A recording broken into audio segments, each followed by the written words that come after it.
This hot new book release is by Bishop Alphonso L. Smith, www.alsministrync.org. You'll never look at relationships the same. What in the hell happened?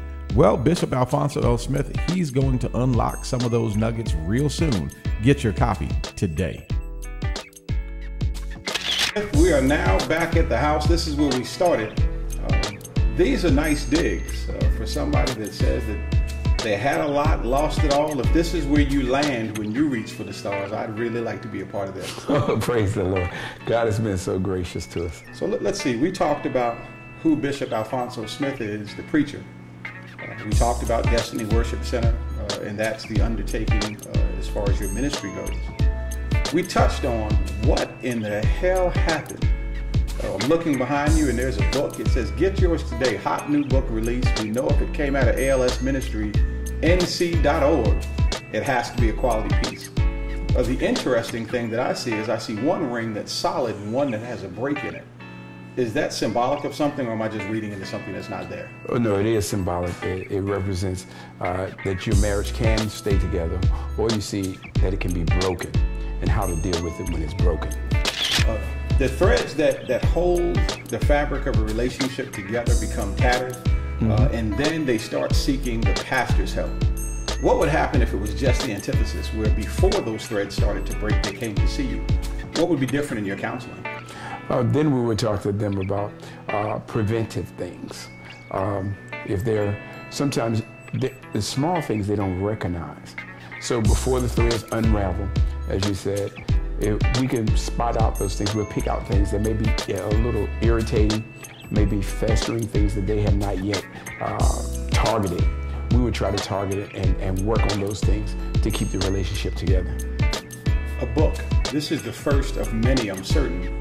First you penned, from what I understand, we talked briefly, is that it just came. It was inspired. It was God breathed through you.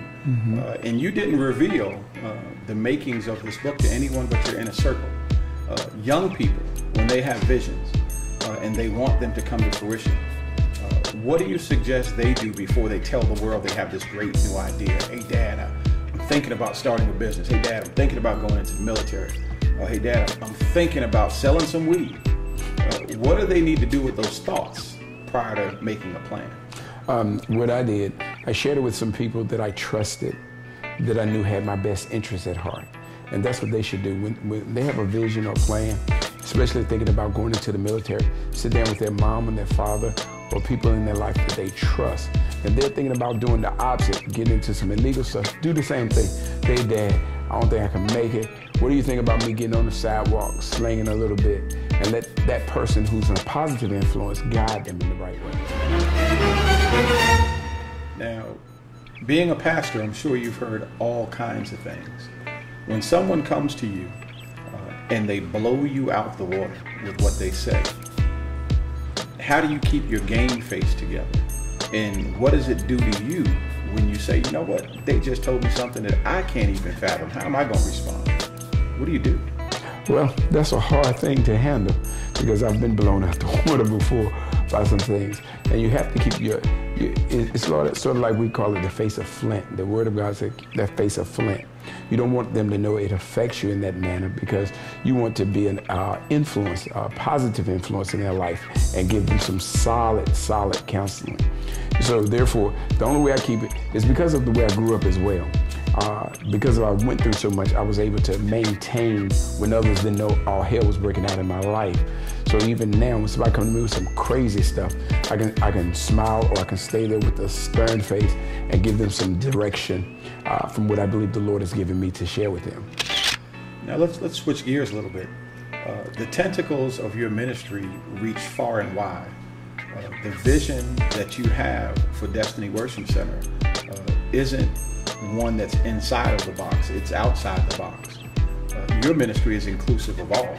Come one, come all, come the way you are. How do you do it all with just two hands? Well, I don't. Of course, I have a team. Those team members, they are just so intricate. They're just such a blessing to us. I have about 5 people that I really depend on that work the ministry with me and believe what God has told me. They really believe and really have faith in God. And they say, if God told you, we're going with you.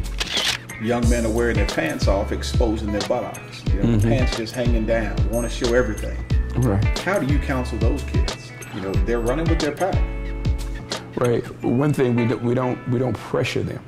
We tell them about corporate America, about advancing, and that people will not hire you if you're presenting your culture or the fad you're going through.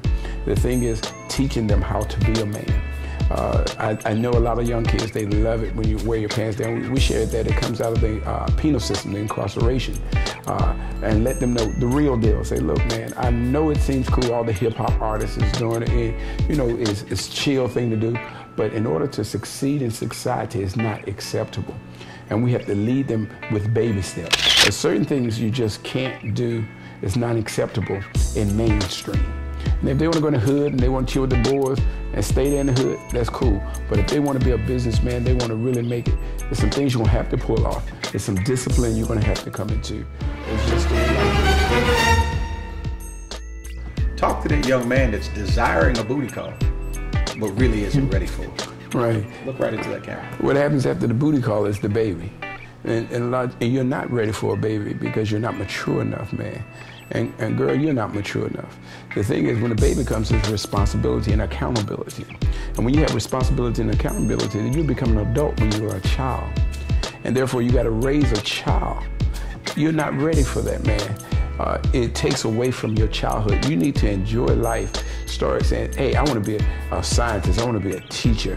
Or whatever God has called you, whatever you feel like you want to do. Start planning to do that. And get off the phone trying to get that hookup, man. The hookup gonna be there. You'll be able to hook up for life when you meet that woman, that man. You'll be able to hook up for life and say, that's my wife, that's my man. And you'll be able to be successful together. Or they can pursue it without that guidance, without that foundation, and they can say, what in the hell happened? Right, there you go, right. Just give me an idea of some of the nuggets that are in there that people that are reading it can unearth. One chapter I really love is called Let's Stay Together. That's when you make up your mind. It's a song, I think Al Green sung. That's right. And that's where I got it from. Let's stay together regardless of all the things we've been through. Let's stay together. Another chapter is Can I Love Again? After a divorce or after a broken relationship or after staying together, can I love you again? You cheated on me or I did my thing. Can we really love again? It's those kind of things I think are thought-provoking. Really gets to your spirit and the sense of the matter, whatever you're going through. Those things hit you really hard, causes you to think, is it worth it? Then we got a chapter where two people split, actually go different ways.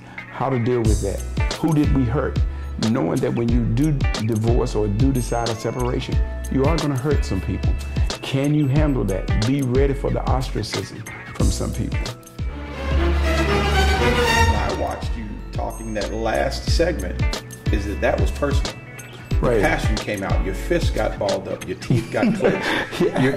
your eyes became more focused. Is there a cathartic part of this book for you? Yes, it is. It's because I've been through that.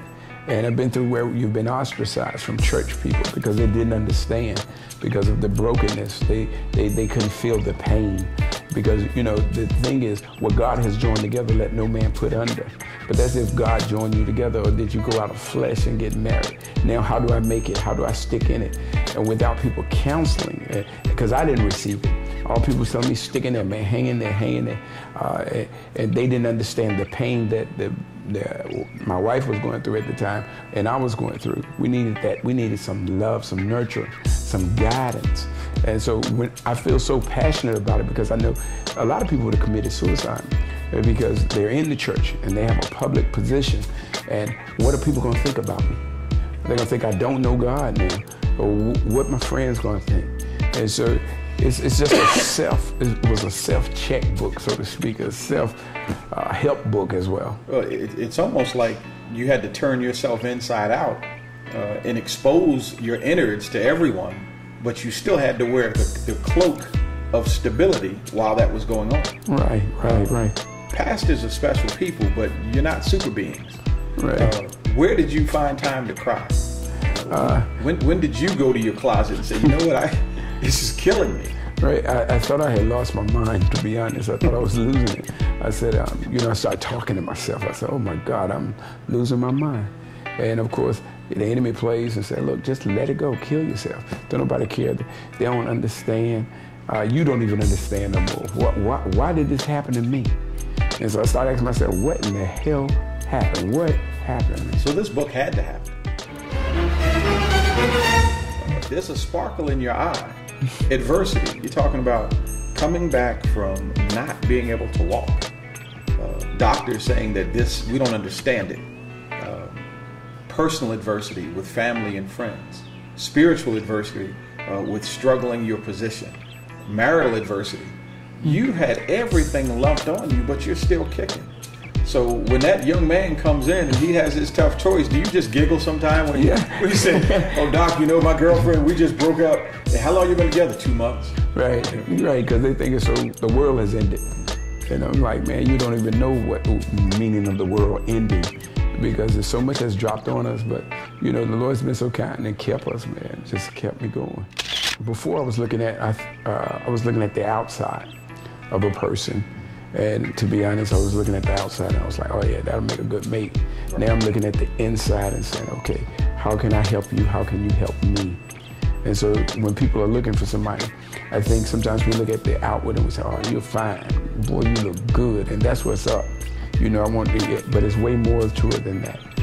It's something that's got to, from the inside, got to reach out and touch that other person in their inside, where they love you in your weakness, your strength, and your bad and your good. And that's what I'm believing God for now. Young people, you've had a unique opportunity to look under the covers of church not as usual. Destiny Worship Center's Bishop Alphonso Smith. He's taken the limits off. He's taken the veil off, and he's exposed himself. And there's something that I want to be clear that you understand because of this, and that's he talked about his dark places. You talked about the negativity that swirled around in your life.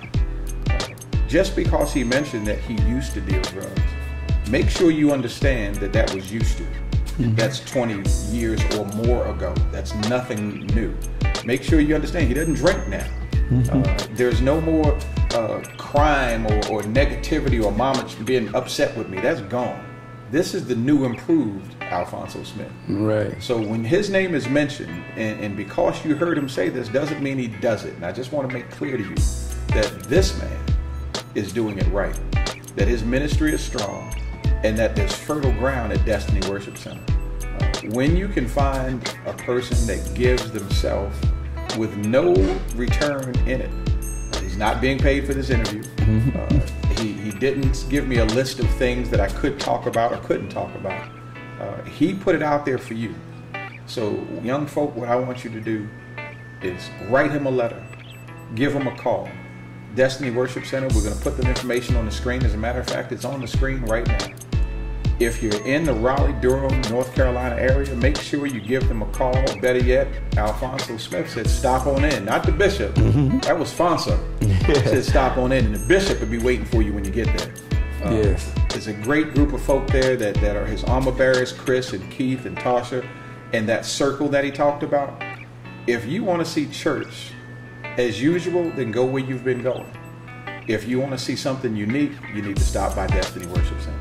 Pastor, we thank you. I appreciate your time. Appreciate you opening up your home to us. This is just the beginning of a lot more to come. Well, thank you. We're honored. Thank you so much. All right, man. God, that's all the time we have for today. Bishop Alphonso L. Smith, www.alsministrync.org. You'll never look at relationships the same.